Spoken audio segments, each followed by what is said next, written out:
The spring of 1985 held a dark secret within the bustling archipelago of Japan. It was a time when the hustle and bustle of daily life, the neon glow of urban centers, and the quiet routines of suburban existence were about to be brutally disrupted. Our story begins not with a grand revelation, but with the mundane weariness of a worker. It was April 30th. The cherry blossoms, symbols of ephemeral beauty, had begun to fall gently, carpeting the sidewalks in a fleeting farewell.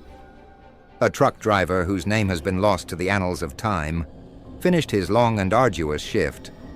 The burden of his work weighed heavily on his shoulders, every muscle aching from hours spent navigating Japan's intricate road network. His thoughts drifted to the simple pleasure of a cold, refreshing drink. The ubiquitous vending machines that dotted the landscape offered the promise of quick refreshment, a brief respite before the journey home. He pulled his vehicle to the side of the road in Fukuyama, a city known for its rich history and, on this day, the starting point of an inexplicable tragedy. The driver approached the metal structure, its glass facade displaying an array of colorful bottles. His eyes scanned the options, finally settling on Aronomin C, a popular energy drink promising a boost of vitality. But fate, in its cruelest form, had intervened. As he reached into the dispensing tray, he found a bottle already there.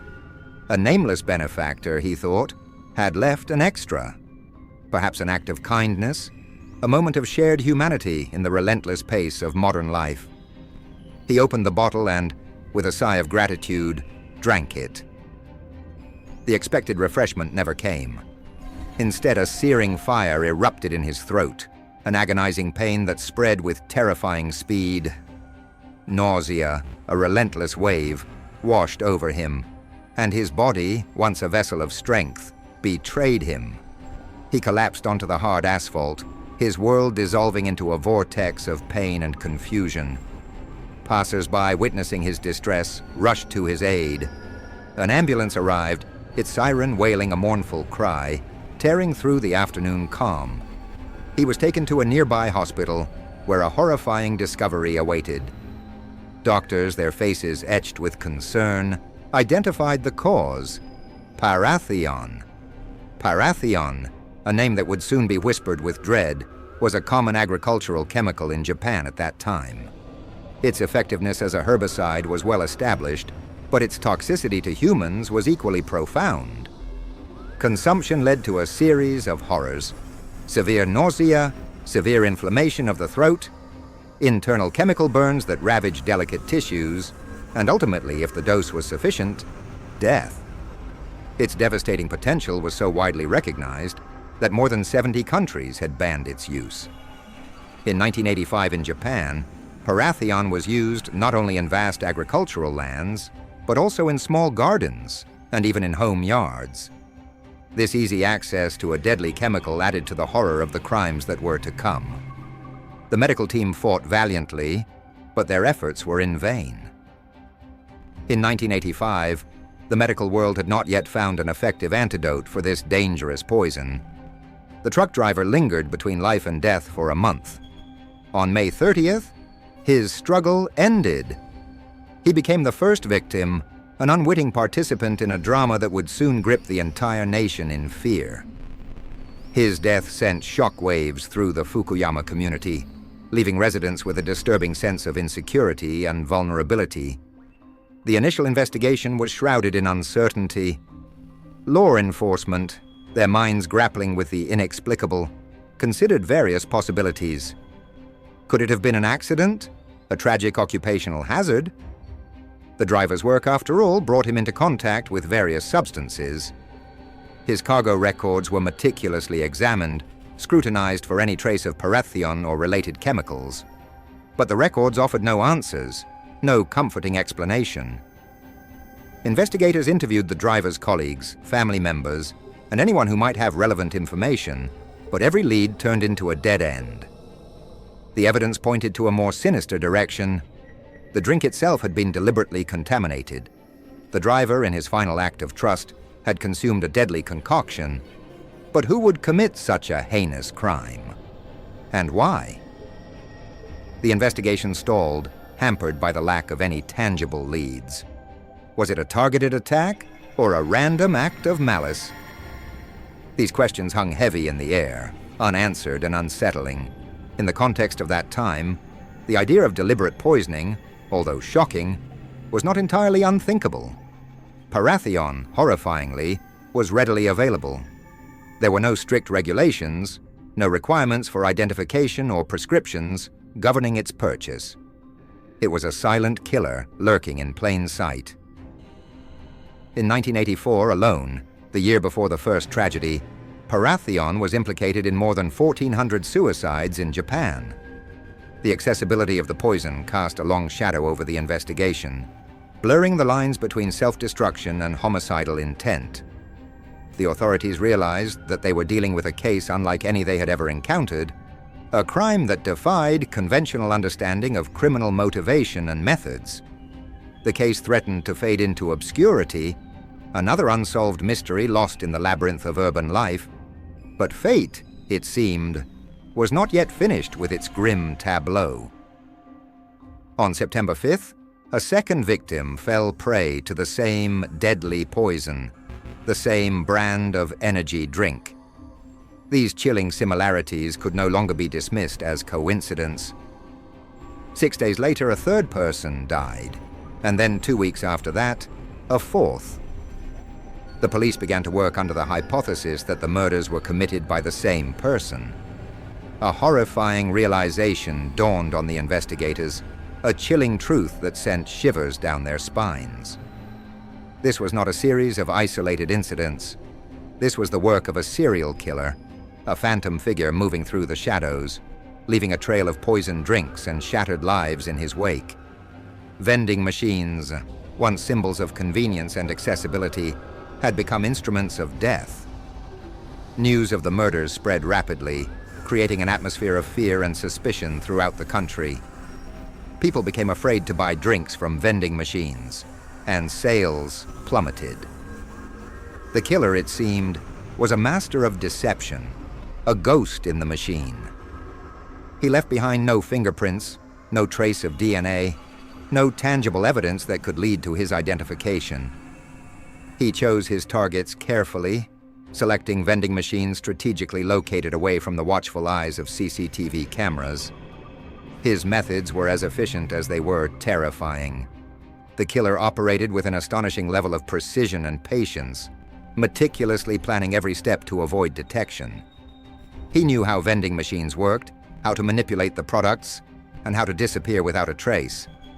The victims, in their unwitting participation, were aided by a confluence of factors. Oronomin C, in an attempt to capture the youth market, had launched a "buy one get one free" campaign. This promotion, intended to boost sales, inadvertently created a deadly opportunity. Many consumers wanting only a single drink would leave the second complimentary bottle near the vending machine, a silent offering to the next passerby. This practice, born of a sense of shared economy and perhaps a touch of Japanese courtesy, was so common that the sight of a stray bottle rarely aroused suspicion. The killer exploited this cultural norm, turning an act of casual generosity into a vector of death.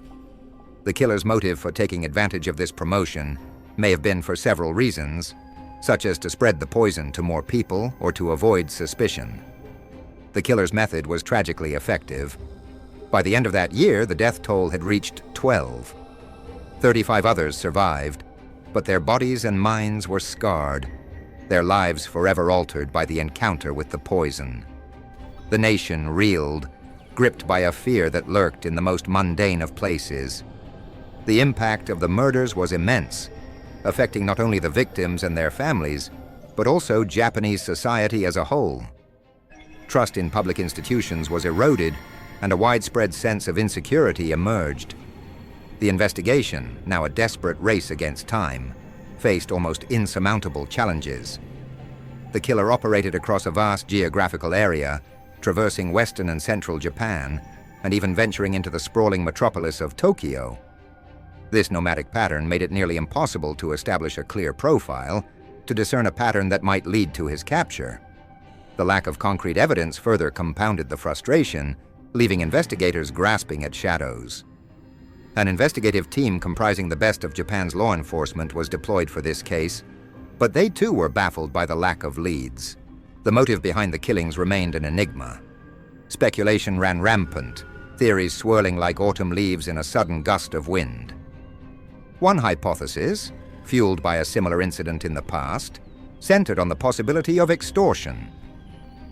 In 1984, a mysterious group calling itself the Mystery Man with 21 Faces had terrorized the food industry, threatening to contaminate products unless their financial demands were met.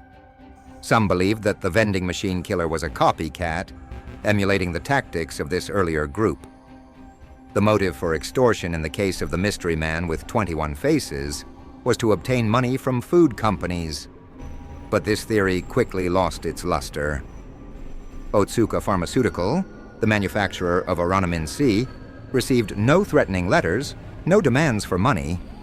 Moreover, the killer's choice of beverages expanded, including other brands such as Dr. Pepper and Coca-Cola. The focus on a single company, a hallmark of an extortion scheme, was absent. The vending machine killer did not appear to be motivated by financial gain, which further perplexed the authorities. Dr. Hiroyuki Kobayashi, a respected professor of criminal sociology at a university in Tokyo, offered a darker, more disturbing interpretation. He suggested that the killer's actions were rooted in the unique pressures of Japanese society. It is not uncommon, he theorized, for Japanese who live under tremendous pressure, both at work and in crowded communities, to release their frustrations by harming someone else. The person responsible may even wait around to see who buys the poisoned drink. He or she may find this as a kind of exhilarating release from the tensions of life in Japan. Dr. Kobayashi's theory of releasing tension and social pressure resonated with the public, who were grappling with the implications of these crimes. This theory, while chillingly plausible, provided little in the way of practical assistance. It offered a glimpse into the potential mindset of the killer, but it did not bring the investigators any closer to identifying him, to bringing him to justice. The killer remained an elusive phantom, a dark reflection of the societal pressures described by Dr. Kobayashi.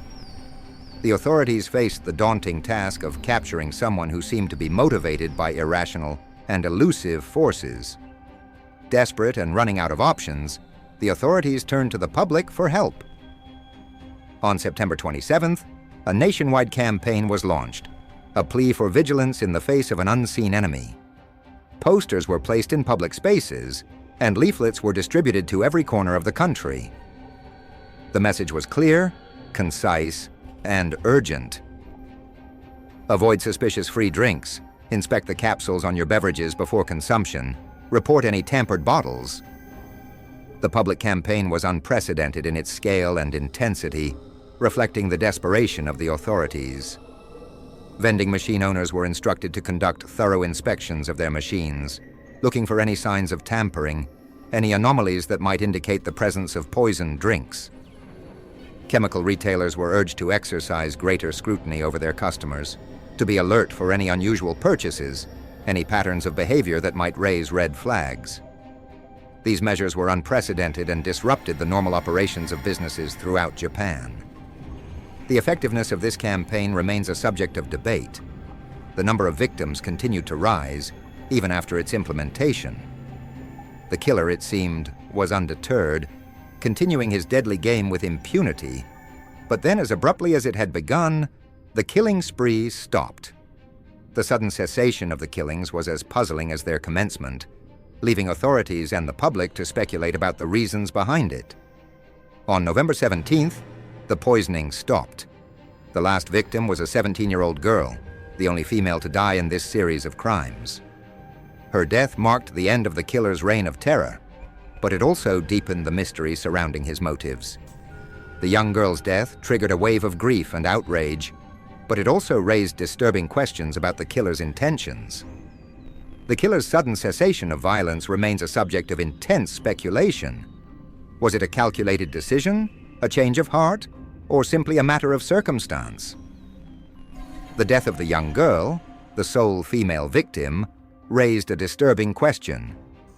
Did the killer adhere to some twisted moral code, a self-imposed boundary against harming women?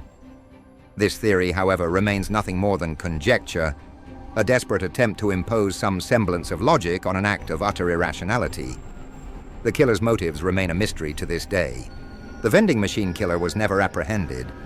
He vanished into the shadows, leaving behind a legacy of fear, grief, and unanswered questions. The case remains one of the most chilling unsolved mysteries in Japanese history, a stark reminder of the darkness that can lurk beneath the surface of even the most orderly and peaceful societies.